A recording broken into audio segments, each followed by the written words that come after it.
મુખ્ય અતિથિ આદરણીય આચાર્ય શ્રી, માનનીય શિક્ષકગણ અને મારા વહાલા વિદ્યાર્થી મિત્રો, આપણે જાણીએ છીએ કે આજે શાળાનો છેલ્લો દિવસ છે અને હું બધાને અલવિદા કહું છું. આજનો દિવસ ખુશીનો અને દુઃખીનો બંનેનો દિવસ છે. ખુશીનો એટલા માટે કે આપણે આપણા ઉજ્જવળ ભવિષ્ય તરફ વધી રહ્યા છીએ અને દુઃખીનો એટલા માટે કે આપણે એક સાથે ભણ્યા, મોટા થયા, જ્યાં સારા શિક્ષકો મળ્યા એવી શાળા, શિક્ષકો અને મિત્રોને અલવિદા કહેવાનો સમય આવી ગયો છે.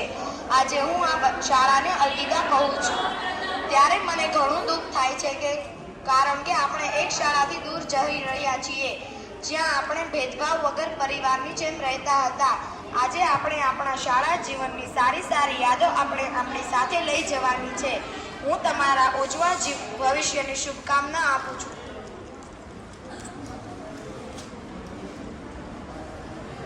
લગભગ દરેક વ્યક્તિ એવું ઈચ્છે છે કે લોકો તેને હંમેશા દિલથી યાદ રાખે, તે જ્યાં પણ રહે ત્યાં તેનું સન્માન થાય અને ત્યાંથી વિદાય થાય તો ક્યારેય તેના વિશે કોઈ ખરાબ ન બોલે.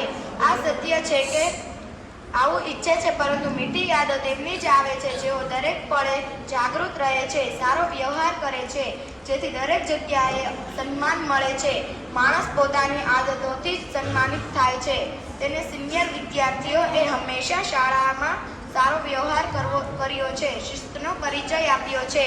તમે તમારી જાતને હંમેશા શ્રેષ્ઠતા તરફ આગળ રાખશો. આ સત્ર પૂરું થતાં અમે આ શાળાથી વિદાય થઈ રહ્યા છો.